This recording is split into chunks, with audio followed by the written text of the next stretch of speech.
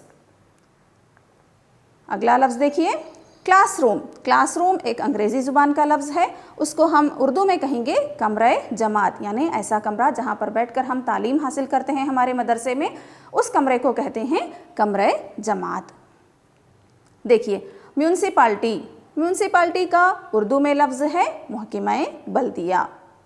دیکھیے اگلا لفظ NSS یعنی کہ نیشنل سوشل سروس، یعنی کہ اس کو اردو میں ہم کہیں گے پروگرام برائے قومی خدمت، یعنی ایک ایسا پروگرام ہوتا ہے جس میں قوم کی خدمت کی جاتی ہے.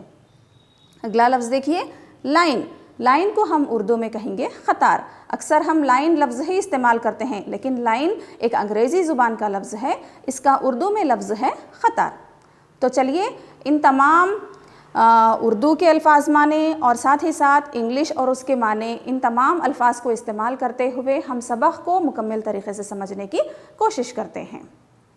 دیکھیے یہاں پر اس تصویر میں استانی صاحبہ یہاں پر آپ کو نظر آ رہی ہیں. استانی صاحبہ کلاس میں داخل ہوتی ہیں اور تمام بچوں سے کہتی ہیں کہ سنو بچوں سنو، میں نے صدر معلم صاحب سے اجازت حاصل کر لی ہے کہ آج تم کلاس روم میں نہیں بلکہ باہر میدان میں پڑھو گے. اچھا یہ بتائیے بچوں، آپ روزانہ مدرسے میں کہاں بیٹھ کر تعلیم حاصل کرتے ہیں؟ کلاس روم کے اندر بیٹھتے ہیں یا پھر کلاس روم کے باہر بیٹھتے ہیں؟ ہاں بالکل، ہم کلاس روم کے اندر بیٹھ کر تعلیم حاصل کرتے ہیں. لیکن ایک دن اچانک استانی صاحبہ کلاس میں داخل ہوتی ہیں اور تمام بچوں سے کہتی ہیں کہ آج ہم کلاس روم میں نہیں بلکہ باہر میدان میں پڑھیں گے. باہر میدان میں جانے کے لیے، وہاں پر جا کر تعلیم حاصل کرنے کے لیے میں نے صدر معلم سے اجازت حاصل کر لی ہے، کیونکہ اس مدرسے میں جو بھی کام ہمیں کرنے ہوتا ہے تو وہ صدر معلم کی اجازت سے ہی کرنا ہوتا ہے. تو یہاں پر بھی استانی صاحبہ نے بچوں کو باہر میدان میں لا کر تعلیم حاصل کرنے کے لیے صدر معلم سے اجازت حاصل کر لی ہے، اور آج تمام بچے کلاس روم میں نہیں بلکہ باہر میدان میں بیٹھ کر ہم پڑھیں گے. اس طرح سے استانی صاحبہ تمام بچوں سے کہتی ہیں. پھر پوچھتی ہیں کیوں خوش ہونا؟ استانی صاحبہ پورے بچوں سے پوچھتی ہیں کہ کیا آپ تمام لوگ خوش ہیں؟ تو بچے تو ظاہری سی بات ہے خوش ہوتے ہی ہوتے ہیں.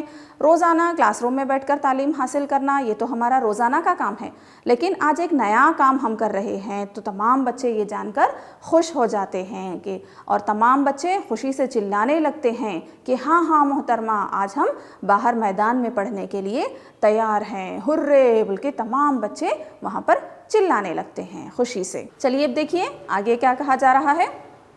استانی نے کہا چلو اب قطار بناؤ اور خاموشی سے چلو اور دیکھو آواز یا کسی قسم کی شرارت نہیں کرنا.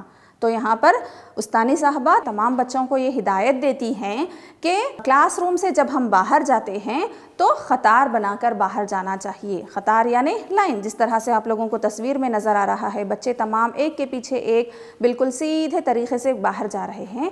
تو استانی صاحبہ بھی بچوں سے کہتی ہیں کہ قطار بناؤ اور خاموشی سے چلو. خاموشی سے چلنے کے لیے کیوں کہہ رہی ہوں گی؟ کیونکہ ہمارے مدرسے میں آزو بازو اور دوسرے کئی کلاسز ہوتے ہیں اور دوسرے کئی کلاس روم ہوتے ہیں. اگر ہم آواز کریں گے، چلائیں گے، شرارت کریں گے تو ان لوگوں کو خلل ہوگا نا. تو اس طرح سے یہاں پر استانی صاحبہ تمام بچوں کو یہ ہدایت کرتی ہیں کہ خاموشی سے چلو، بالکل شرارت، آواز نہیں کرنا. تو تمام بچے استانی صاحبہ کی بات پر عمل کرتے ہیں. تمام بچے اس طرح سے قطار بنا کر خاموشی سے اپنی کلاس روم سے باہر میدان میں چلے جاتے ہیں. دیکھیے آگے کیا ہے. میدان میں آ کر دیکھا تو وہاں کچھ لڑکے اور لڑکیاں صفائی کے کام میں مصروف تھے. جب تمام بچے لائن بنا کر کلاس روم سے جب باہر میدان میں آتے ہیں تو وہاں پر ایک عجیب و غریب نظارہ ان کو دیکھنے کو ملتا ہے. کیا نظارہ ہوتا ہے وہاں؟ ان کا جو اسکول کا میدان ہے وہاں پر کچھ لڑکے اور لڑکیاں صفائی کا کام کر رہے تھے. کیا کر رہے تھے وہاں پر کچھ لڑکے لڑکیاں؟ صفائی کا کام کر رہے تھے. روزانہ تو جو مدرسے کے بچے ہیں یا پھر روزانہ مدرسے میں جو آئمہ ہوتے ہیں، کام والے ہوتے ہیں، وہ صفائی کا کام کرتے ہیں. لیکن جب بچے ایک دن باہر آ کر دیکھے تو کچھ لڑکے اور لڑکیاں جو غیر تھے، دوسرے تھے، وہ اس مدرسے کے نہیں تھے، دوسرے لڑکے اور لڑکیاں آ کے صفائی کا کام کر رہے تھے. تو یہ دیکھ کر تمام بچے حیران ہو جاتے ہیں. جب وہ بچے صفائی کا کام کر رہے تھے تو اس وقت کسی کے ہاتھ میں کدال تھا، کسی کے ہاتھ میں پھاوڑا تھا، تو کسی کے ہاتھ میں بیلچا تھا. میں نے ہم الفاظ معنوں میں دیکھا تھا نا، کدال، پھاوڑا اور بیلچا یہ تمام صفائی کے دوران استعمال ہونے والے اشیاء ہیں. تو اس کو ہم کہیں گے کدال، پھاوڑا اور بیلچا. تو یہ صفائی کے آلات کو استعمال کرتے ہوئے وہ تمام لڑکے اور لڑکیاں میدان صاف کر رہے تھے، صفائی کا کام کر رہے تھے. بچوں نے پوچھا استانی صاحبہ یہ کون لوگ ہیں اور ہمارے میدان میں کیا کر رہے ہیں؟ یعنی کہ بچے جب تمام میدان میں داخل ہوتے ہیں تو یہ صفائی کا کام اور لڑکے لڑکیوں کو دیکھ کر تمام بچے حیران ہو جاتے ہیں اور اپنی استانی صاحبہ سے پوچھتے ہیں کہ یہ کون لوگ ہیں اور ہمارے میدان میں کیا کر رہے ہیں؟ تب استانی صاحبہ نے تمام بچوں کو سمجھاتے ہوئے کہا، بچوں یہ NSS کے خدمتگار ہیں. کون ہیں یہ بچوں؟ NSS کے خدمتگار ہیں. اسے پروگرام برائے قومی خدمت کہا جاتا ہے. انگلش میں ہم اس کو کہیں گے نیشنل سوشل سروس. تو اسی کو اردو میں ہم کہتے ہیں پروگرام برائے قومی خدمت. اب یہاں پر آپ لوگوں کو سمجھ میں نہیں آ رہا ہوگا کہ قومی خدمت کیا ہے، قومی خدمت سے صفائی کا کیا تعلق ہے. یعنی کہ بچوں ماحول کی صفائی کرنا بھی ایک قوم کی خدمت کرنے کے ہی برابر ہے. تو یہ ایک پروگرام ہے جس کا نام ہے پروگرام برائے قومی خدمت. اس پروگرام کے تحت تمام لڑکے اور لڑکیاں مختلف جگہوں پر جا کر صفائی کا کام کرتے ہیں. آس پاس کی گندگی، کوڑا کرکٹ، کچرے وغیرہ کو صاف کرتے ہیں، جبکہ اس کی ذمہ داری محکمہ بلدیہ کی ہے. یعنی جو محکمہ ہوتا ہے، جو بلدیہ کا محکمہ ہوتا ہے، میونسپلٹی ہوتی ہے، یہ صفائی کی ذمہ داری دراصل میونسپلٹی والوں کی ہوتی ہے. ایک اور پروگرام چلایا جاتا ہے جس کا نام ہے NSS. اس پروگرام کے تحت یعنی اس پروگرام کے جو خدمتگار ہوتے ہیں یہ لوگ جگہ جگہ جا کر، جیسے کہ بس اسٹینڈ ہیں، ریلوے اسٹیشن ہے، مندر، مسجد، گرام پنچایت، تعلقہ پنچایت، آپ کے مدرسے، اس طرح کے مختلف جگہوں پر جا کر یہ لوگ صفائی کا کام کرتے ہیں. اطراف جمع جو کچرا ہوتا ہے وہ کچرے کو نکالتے ہیں، کوڑا کرکٹ نکالتے ہیں. تمام گندگی کو پاک و صاف کر کے یہ لوگ ماحول کو پاک و صاف کرنے کا کام کرتے ہیں. آیا سمجھ میں؟ ہاں. مگر ایک اچھے شہری ہونے کی ذمہ داری ہم کو نبھانی ہے. آئندہ تم کو بھی بڑی جماعتوں میں جانا ہے اور ایسے پروگراموں میں حصہ لے کر قوم اور ملک کی خدمت کرنی ہے. تو یہاں پر استانی صاحبہ اپنے تمام بچوں سے کہتے ہیں کہ اچھی شہری ہونے کی ذمہ داری ہم کو نبھانی ہے. ہم ہندوستانی ہیں نا، ہم ہندوستان کے شہری ہیں. تو ہندوستان کے شہری ہونے کے ناطے ہماری یہ ذمہ داری ہوتی ہے کہ ہم جس طرح اپنے آپ کو پاک و صاف رکھتے ہیں،